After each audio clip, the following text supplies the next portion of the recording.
आप सभी बच्चों का स्वागत है। आज अपनी क्लास 12th बायोलॉजी का जो लेसन नंबर 3 स्टार्ट किया है लास्ट वीडियो में, उसमें आज अपने पार्ट 3 पढ़ेंगे। तो लास्ट वीडियो में अपने पढ़ा था जो प्रागनलिका है वह बीजांड में कैसे प्रवेश करती है।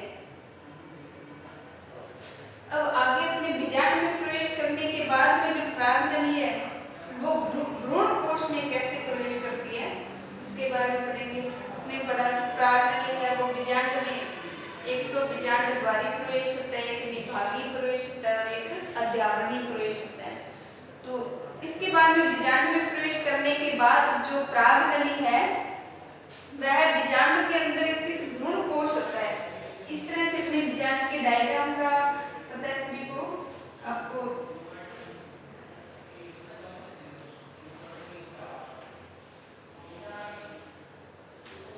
तो ये इसके अंदर ये भ्रूण कोश स्थित होता है।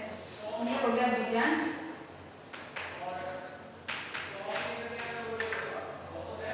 और ये इसके अंदर बीजांड काय होता है।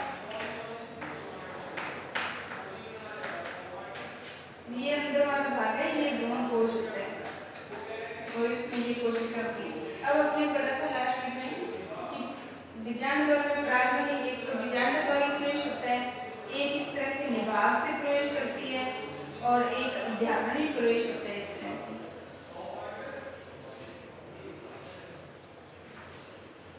तीन प्रकार से प्रागनली है वो बीजांड में प्रवेश करती है। अब आगे अपने पढ़ते हैं कि जो प्रागनली है वो बीजांड में प्रवेश करने के बाद इस भ्रूण कोश में कैसे जाती है उसके बारे में पढ़ेंगे। तो आप नोट करेंगे आज प्रागनलिका का भ्रूण कोश में प्रवेश। तो सबसे पहले आप लिखेंगे अंड कोशिका तथा एक सहायक कोशिका के मध्य से। तो प्रागनली जब आती है तो अपने को पता है कि एक तरफ यानी बीजांड द्वार की तरफ होती है कोशिकाएं, उसमें कौन सी अंड कोशिका होती है और सहायक कोशिकाएं। जो निभाग वाले सिरे की तरफ होती है उसमें प्रतिध्रुवी कोशिकाएं होती हैं। तो जब प्रागनली है वो एक अंड कोशिका और एक सहायक कोशिका के मध्य से गुजरती है। इस तरह से अपने रेखा चित्र बनाना भ्रूण कोश का, उसमें ये प्रागनली है, इसको ऐसे दर्शाया गया है। ये हो गई अंड कोशिका, बीच वाली होती है अंड कोशिका और इसके जो साइडों में होती है ये दोनों सहायक कोशिका होती है। तो ये अपने सहायक कोशिका और ये वाली अंड कोशिका, इन दोनों के मध्य से प्रागनली आती है और जो नर युग्मक है उन्हें भ्रूण कोश के कोशिका द्रव्य में छोड़ देती है। तो अंड कोशिका में आपने नोट क्या करना है कि जब प्रागनलिका भ्रूण कोश में एक अंड कोशिका तथा एक सहायक कोशिका के मध्य से प्रवेश करती है तो उसमें क्या उसे अंड कोशिका और सहायक कोशिका प्रवेश करेगी। फिर सेकंड नंबर आपने नोट करना है जब भ्रूण कोश की भित्ति व सहायक कोशिका के मध्य से प्रागनली प्रवेश करेगी तो उसे कौन से डायग्राम से दर्शाना है। इस तरह से ये ए नंबर डायग्राम था और इसे बी नंबर डायग्राम से दर्शाना है। इसमें क्या करेंगे जो प्रागनली होगी उसे कोशिका भित्ति और जो सहायक कोशिका है इन दोनों के मध्य से गुजरते हुए दर्शाना है। तो इसे इस प्रकार से दर्शाएंगे और इसमें जो नर युग्मक है वो भ्रूण कोश में छोड़ दिए जाते हैं। फिर आगे 3 नंबर आपने कि प्रागनली वो कैसे तीसरा प्रकार क्या है किस तरह से प्रवेश करती है उसके लिए ऐसा डायग्राम होगा। इसमें क्या लिखना है एक सहायक कोशिका को भेदते हुए यानी सीधा ही इसमें एक सहायक कोशिका से प्रवेश करेगी प्रागनली और नर युग्मकों को जो कोशिका द्रव्य उसमें छोड़ देती है। लेकिन जो भ्रूण कोश की भित्ति और सहायक कोशिका के मध्य से इसमें पहले क्या करेगी भ्रूण कोश की भित्ति को भेदेगी कुछ दूरी तक, फिर उसके बाद में क्या होगा कि ये सहायक कोशिका है इसको इस तरह से भेदेगी। पहले भ्रूण कोश की भित्ति को भेदेगी फिर उसमें से गुजरकर ये आगे जो भ्रूण कोशिका द्रव्य उसमें प्रवेश करती है। लेकिन जो सहायक कोशिका को भेजेगी उसमें सीधा पहले ये भ्रूण कोश के साथ जुड़ते ही आगे सहायक कोशिका होती है उसमें प्रवेश कर जाती है। तो इस तरह से प्रागनली है वो भ्रूण कोश के अंदर प्रवेश कर जाती है। इसे आपने नोट करना है, फिर आगे अपने इसके बारे में पढ़ते हैं।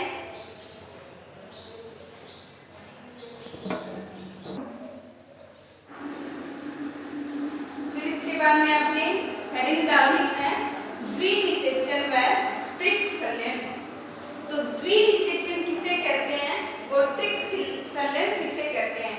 तो सबसे पहले अपने पढ़ेंगे कि जो भ्रूण कोश है, इस भ्रूण कोश में कितनी 3 कोशिकाएं ऊपर थी और 3 कोशिकाएं बीजाणु द्वारा भाग की तरफ थी। और यहाँ पर एक कोशिका इधर से आई और एक कोशिका इधर से आई। तो यहाँ पर कौन सा द्वितीयक केंद्र बन गया था? दोनों के संलयन से कौन सा प्राथमिक द्वितीयक केंद्र बना था? द्विगुणित केंद्र बोलेंगे।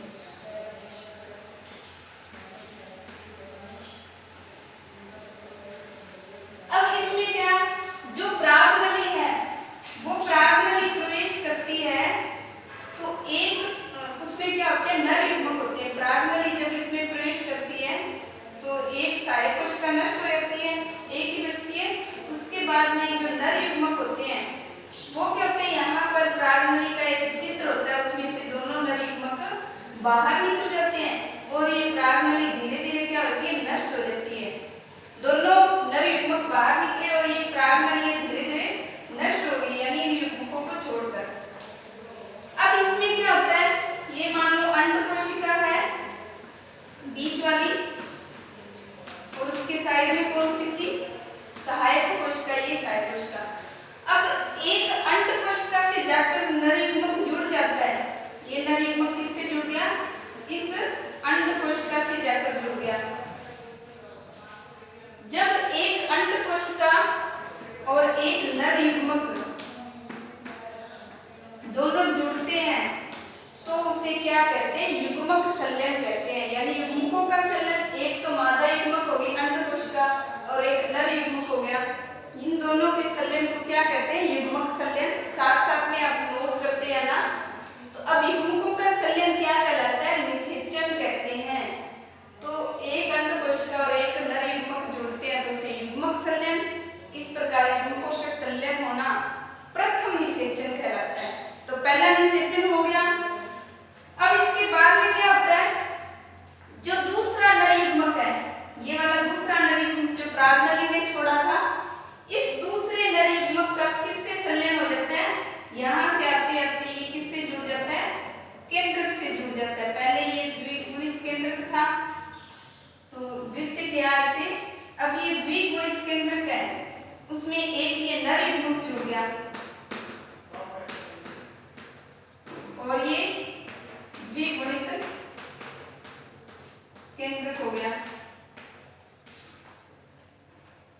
जब द्वितीयक केंद्रक और जो द्विगुणित केंद्रक है ये जुड़ जाते हैं तो त्रिगुणित केंद्रक बन जाता है।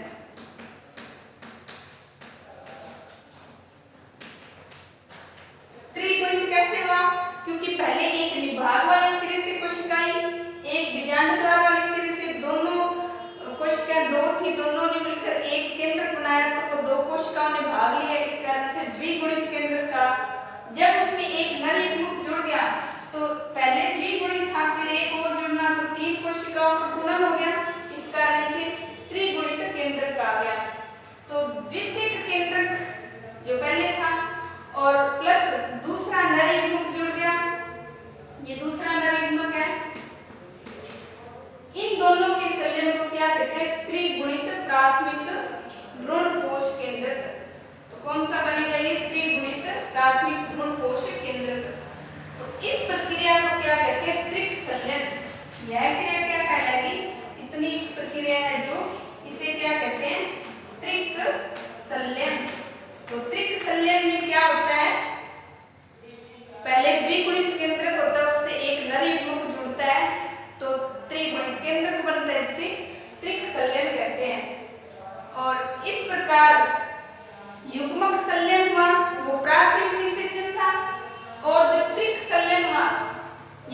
बार निषेचन हुआ, दूसरी बार मतलब दूसरा नर युग्मक जुड़ा तो नर युग्मक का जुड़ना और जो इसमें एक कोशिका थी केंद्रक उससे जुड़ना, तो इस कारण नर युग्मक के जुड़ने के बाद में त्रिक संलयन बना, तो युग्मक संलयन प्लस त्रिक संलयन क्या कहलाता है? द्विनिषेचन कहलाता है। इस तरह से आपने नोट करना है कि द्विनिषेचन किसे कहते हैं? जब युग्मक संलयन होता है और त्रिक संलयन होता है तो उसे द्विनिषेचन कहते हैं। अपने त्रिक संलयन के बारे में पढ़ लिया क्या होता है, और जो प्रथम निषेचन है वो किसे कहते हैं, तो इसे आपने अपने नोट्स रूप में लिखना है इस तरह से। फिर आगे अपने पढ़ते हैं जो द्विनिषेचन अब हो गया, इस द्विनिषेचन का पादपों में क्या महत्व है, तो द्विनिषेचन के पादपों में महत्व के बारे में आप नोट करेंगे।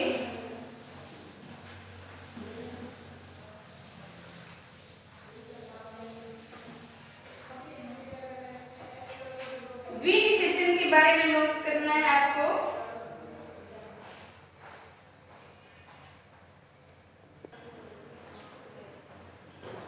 फिर आगे नोट करना है द्विनिषेचन का महत्व।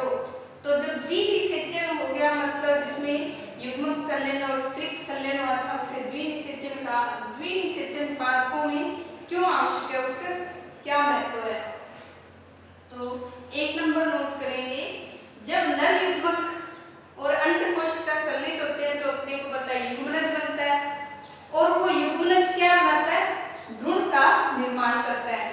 इस तरह से भ्रूण निर्माण के लिए युग्मक संलयन होना आवश्यक है। फिर सेकंड नंबर है, जब दूसरा नर युग्मक और जो द्वितीयक केंद्रक है ये दोनों संलयन करके क्या बनाते हैं? त्रिक संलयन करते हैं। त्रिक संलयन होने के कारण ही भ्रूण कोश का निर्माण होता है, यानी प्रथम निषेचन में भ्रूण बना और त्रिक संलयन हुआ तो भ्रूण कोश बना। ये दोनों ही आवश्यक कार्य हैं पादपों के लिए। फिर 3 नंबर, जो भ्रूण कोश है इसका क्या कार्य होता है, ये क्यों बनना आवश्यक है? ये इसलिए बनना आवश्यक है क्योंकि यह विकासशील भ्रूण है उसको पोषण प्रदान करता है। फिर आगे 4 नंबर पॉइंट लिखेंगे आप, भ्रूण कोश में भ्रूण के लिए आवश्यक पोषक तत्व होते हैं। जो भ्रूण कोश है ये भ्रूण को पोषण प्रदान करता है, इसलिए इसमें पोषक तत्व होने अनिवार्य होते हैं और वो भ्रूण कोश में पाए जाते हैं। फिर आगे 5 नंबर पॉइंट है, बीजों की जीवन क्षमता के लिए युग्मक संलयन व त्रिक संलयन होना आवश्यक है। जो बीज हैं उनकी जीवन क्षमता के लिए युग्मकों का संलयन होना और त्रिक संलयन होना आवश्यक है, क्योंकि भ्रूण है वही आगे बीज में बदलता है, वो है पोषण किससे लेता है? भ्रूण कोश से लेता है। फिर आगे 6 नंबर पॉइंट, इससे जीव द्रव्य का पुनर्विन्यास व नवीनीकरण होता है। जो द्विनिषेचन होता है उसी के कारण ही जो जीव द्रव्य होता है कोशिका उसका पुनर्विन्यास मतलब नया बनता है, नई कोशिका बनती है और बीज का निर्माण होता है। इस तरह से द्विनिषेचन है वो पादपों के लिए आवश्यक है। अब जो भ्रूण कोश है, भ्रूण कोश के बारे में अपने आप थोड़ा और नोट करेंगे, किसे कहते हैं भ्रूण कोश, तो पहले ये नोट करें फिर भ्रूण कोश के बारे में लिखना है।